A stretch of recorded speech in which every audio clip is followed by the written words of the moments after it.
வணக்கம் நேயர்களே, இன்றைய நிகழ்விலையும் முக்கியமான ஒரு விஷயம் நம்ம பார்க்க போறோம். என்று சொல்லி சொன்னால், வைத்தியராகவும் நாடாளுமன்ற உறுப்பினராகவும் இருக்கக்கூடிய வைத்தியர் அர்ச்சுனா அவர்கள் தொடர்பாக இலங்கையிலே பலவிதமான விமர்சனங்கள் அதிகரிக்கப்பட்டு கொண்டு, குறிப்பாக அரசியல் தளத்திலிருந்து இந்த எதிர்ப்பலைகள் அதிகரிக்கப்பட்டிருக்கிறது. அதே வேளையில் என்னன்னு சொல்லி சொன்னால், வெளிநாடுகளில் இருந்து அவருக்கான ஆதரவு அதிகரிக்கப்படுவதை நீங்கள் எல்லோருமே அறியக்கூடியதாக, பார்க்கக்கூடியதாக, கேட்கக்கூடியதாக இருக்கிறது. எனக்கு இது நீங்க எல்லாம் செய்வீங்கன்னு நம்பிக்கை இருக்குது அர்ச்சனா. கொண்டு வந்து விட்டு இருக்கிறேன். ராமண்ணாக்கும் தெரியும். நான் உங்களுக்காக நான் ஒரு அக்காவை, ஒரு அம்மாவை, அர்ச்சனாக்காக மட்டுமே கடவுளை பிரார்த்தனை செய்து தாண்டி அப்பப்ப நீங்க கலங்குற நேரம் எல்லாம் கடவுள்கிட்ட வேண்டிக் கொள்றது அர்ச்சனா கலக்கம் இல்லாமல் சந்தோஷமா இருக்கணும். அதுல ஒரு அங்கமாகத்தான் நேற்று இரவு கூட ஒரு டிக்டாக் லைவ் விடப்பட்டது. அதன் ஊடாக சில விஷயங்களை நாங்கள் அறிஞ்சிருக்கிறோம். டாக்டர் அனுசரணை தான் நான் என் பேஸ்புக்கு தெரியும். தமிழ் புரட்சி தான் நான் தான் தமிழ் புரட்சி டாக்டருக்காக தான் தேர்தல் காலத்துல இருந்து வேலை செய்து கொண்டிருக்கிறேன். அதுல என்ன விஷயம் என்று சொல்லி சொன்னால், நாடாளுமன்ற உறுப்பினர் அர்ச்சுனா அவர்கள் தொடர்பாகவும், அவருக்கு இந்த மக்கள் மத்தியில எழுந்திருக்கிற செல்வாக்கு தொடர்பாகவும், புலம்பெயர் தேசங்களிலிருந்து மக்களுடைய ஆதரவு அவருக்கு எப்படி கிடைக்க போகிறது, மக்கள் எப்படி அவருடைய கரங்களை பலப்படுத்துவதற்கு தயாராக இருக்கிறார்கள் என்ற விஷயம் சம்பந்தமாக அதுல பேசப்பட்ட விஷயத்தையும் நாங்கள் இந்த இடத்துல நிச்சயமாக குறிப்பிட்டே ஆக வேண்டும். வணக்கம், வந்ததுக்கு நன்றி, வாழ்த்துக்கள். மற்றது நீங்க கொஞ்சம் நல்ல இதா செய்யறீங்க. விமர்சனங்களை எடுக்கத்தான் வேணும். ஆனா அதுகளுக்கெல்லாம் மனதை உடைக்காதீங்க. கட்டாயம் உங்களுக்கு ஒரு சுரேசன் ஒரு குரூப் கொண்டு உங்களுக்கு ஆலோசனைக்கும் உங்களோட இதுகளை நல்ல நம்பிக்கையான எடுத்து செய்யணும். நீங்கள் எல்லாத்தையும் உங்களுக்கு இது இருக்குது, டயபெட்டிக் இருக்குது, அப்ப எல்லாத்தையும் மண்டையில போட்டு உங்களோட சுவர் இருந்தா தான் சித்திரம் வரையலாம். அதுல நாடாளுமன்ற உறுப்பினர் அர்ச்சுனா அவர்கள் ஒரு விஷயத்தை சொல்றார்.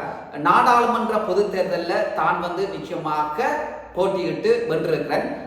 அதே நேரத்தில் 3 பேர் நாடாளுமன்ற உறுப்பினராக தன்னுடைய சுயேட்சை குழுவிலிருந்து தெரிவு செய்யப்படுவோம் என்று சொல்லி தான் எதிர்பார்த்தாகவும், இறுதியில அந்த ஏமாற்றம் ஒன்று தனக்கு கிடைத்திருக்கிறது என்றும் கவலையா இருக்கின்ற விஷயத்தை சொல்லியிருந்தார். அதுல குறிப்பாக தன்னுடன் போட்டியிட்ட நாடாளுமன்ற பொது தேர்தலில் போட்டியிட்ட மயூரன் என்று அழைக்கப்படுகிறவர் இந்த நாடாளுமன்ற தேர்தலில் போட்டியிட்டு தன்னுடனும் மயூரன் அவர்களும் கௌசல்யா அவர்களும் நாடாளுமன்ற உறுப்பினராக தெரிவு செய்யப்படுவார்கள் என்று தான் ஒரு பெரிய ஒரு எதிர்பார்ப்பிலையும் ஒரு கனவுல இருந்தா கூட சொல்லியிருந்தார். மயூரண்ட பெரிய ஒரு எதிர்பார்ப்போட இருந்தான். பாராளுமன்ற கதவை போய் நான் திறக்கிற ஒவ்வொரு நிமிஷமும் எனக்கு சரியான கவலை, இந்த பக்கம் மயூரனும் அந்த பக்கம் கௌசல்யாவும் இல்லையண்டு. ஏனென்றால் ஒரு விஷயத்தை கதைச்சு அடிபட்டு எடுக்க தனியா தலைவரால ஒரு நாளுமே எடுத்திருக்க இல்லாது. தலைவர் தனக்கண்டு 44,000 பேரை கட்டி எழுப்பினவர். நாங்கள் கட்டி எழுப்ப வழிக்கிடைக்கே தொடக்கத்திலேயே இவங்க இப்படி செஞ்சிட்டாங்கன்றது சரியான கவலை. ஏனென்றால் அது மயூரனுக்கு கன்ஃபார்மா இருந்த சீட். அது அவன் பேசாம வாய மூடி கொண்டிருந்தா இந்த பக்கம் கௌசல்யாவும் போயிருக்கும், 3 சீட் போயிருப்போம். எங்களுக்கு தான் கூட ஓட் வந்திருக்கும். அதை சிங்கிள் ஆக்களே சொல்ற அளவுக்கு இருக்குது இல்லையா? அதான் கவலை. டாக்டர் உங்களுக்கு 3 சீட் நாங்கள் இப்போ ஜட்ஜ் பண்ணிட்டோம்னு சொல்லி சிங்கிள் எம்பி மேரே சொல்றார்கள். பட் அதுலயும் கூட சில அரசாங்கங்கள் வெண்டுட்டுது. இதுல நாடாளுமன்ற உறுப்பினர் அர்ச்சுனா அவர்கள் ஒரு விஷயத்தை சொல்றாரு. என்னன்னு சொல்லி சொன்னால், மயூரன் அவர்களை யாரோ திட்டமிட்ட வகையில அல்லது அரசியல் ரீதியாக குழப்பினதன் ஊடாகத்தான் அந்த நாடாளுமன்ற உறுப்பினராக மயூரன் அவர்கள் தெரிவு செய்யப்படையில. அது தனக்கு ஒரு பெரிய ஒரு கவலையாக இருக்குன்ற விஷயத்தை சொல்லியிருந்தார்.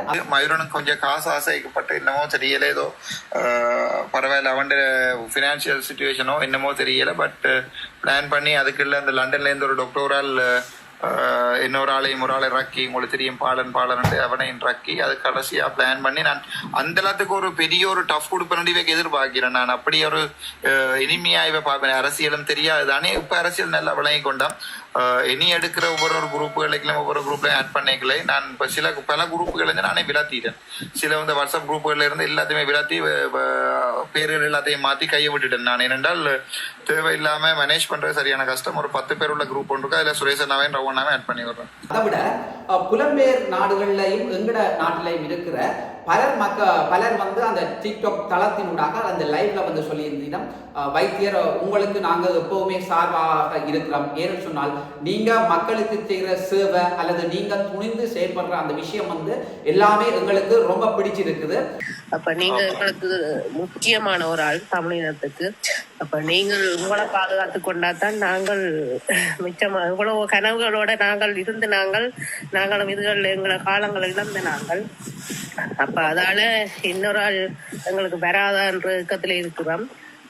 அப்ப எங்களுக்கும் அங்க பாதுகாப்பான்னு செய்யக்கூடிய இதுகள் இல்ல. உங்களமாய் ஒரு ஆள் இருந்தா தான் நாங்கள் அந்த கனவுகளை எங்களை மக்களுக்காண்டி செய்யக்கூடிய மாதிரி இருக்கும். அதுக்காண்டி நீங்க கவனமா இருக்கணும். சரியான உங்களோட உடல்நிலை சாப்பாடுகள்ல கவனம் எடுங்கோ.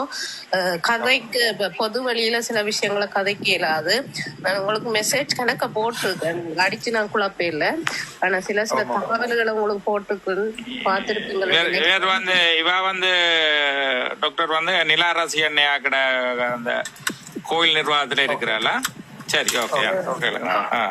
ஆகவே நீங்க உங்களோட உடல்நிலை தொடக்கம் நீங்க மிக அவதானமாகவும் தெளிவாகவும் இருக்கணும். ஏனென்றால் உங்களுடைய தேவை இந்த இனத்துக்கு தேவைன்ற விஷயத்த அந்த லைவ்ல வந்து கதைச்சேவை வந்து சொல்லியிருக்கேன். இந்த விஷயத்த நான் சொல்ல இல்லை, அல்லது இது வந்து வைத்தியர் அர்ஜுன் அவர்களுக்கு சார்பான தொகுப்பு இல்லை. அதுல சொல்லப்பட்ட விஷயத்தை தான் நாங்கள் இதுல சொல்றோம். இதுல வந்து யாருக்குமே வந்து சார்பா சொல்ல வேண்டிய தேவை கிடையாது.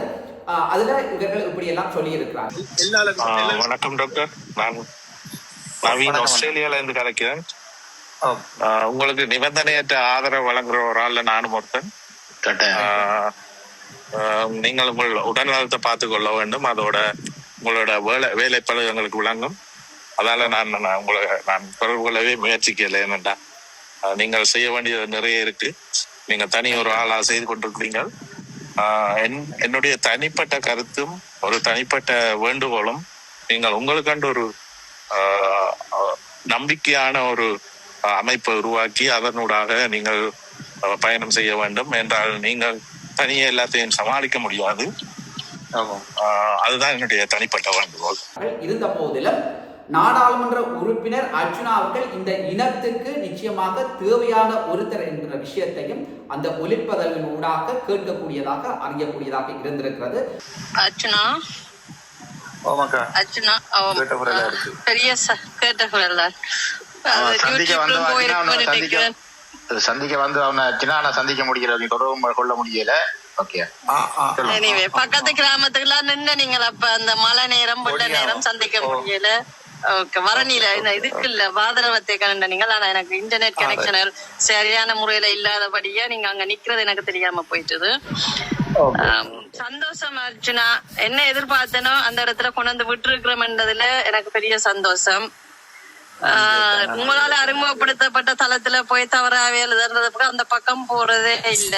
நேற்று தான் இந்த சுரேஷன் அந்த தளத்துக்கு வந்தேன். அதுவும் சுரேஷன் அதுல சொல்லிட்டு இருந்தார் இங்க இல்லையா புண்ணாக்கு கொடுக்குறோம்னு சொல்லி. இப்ப சரி ஒரு கட்டி பாப்போம்னு சொல்லி வந்தேன். சந்தோஷம் உண்டைக்கு நீங்க இந்த தளத்துக்கு வந்தது. இருந்த போதிலும் எதிர்காலத்துல இந்த இளமை எப்படி நகர போகிறது என்கிற விஷயத்தை சற்று பொறுத்து இருந்தால் பார்க்கணும். ஏன்னு சொன்னால் அந்த லைவை நாங்கள் பார்த்த வகையில நாடாளுமன்ற உறுப்பினர் அவர்களுக்கு சார்பான அல்லது அவருடைய பலத்தை இன்னும் அதிகரிப்பதற்கான ஒரு லைவா தான் அந்த லைவை வந்து டிக்டாக் லைவை வந்து நாங்கள் இதுல அறியக்கூடியதாக அல்லது பார்க்கக்கூடியதாக இருந்திருக்கிறது. இன்னைக்கு சிட்டியான சந்தோஷமாட்டா எங்களுக்கு எல்லாருக்கும் இதுல 100 பேர் 110 பேரு கிட்ட தொடர்ந்து பயணிக்கிறார்கள். அவ்வளவு பேருக்கும் அவ்வளவுக்கு ஒரு மகிழ்ச்சி உண்டு. ஏன்னு சொல்ல இப்ப ரவுராமனையும் அடவுல பத்தி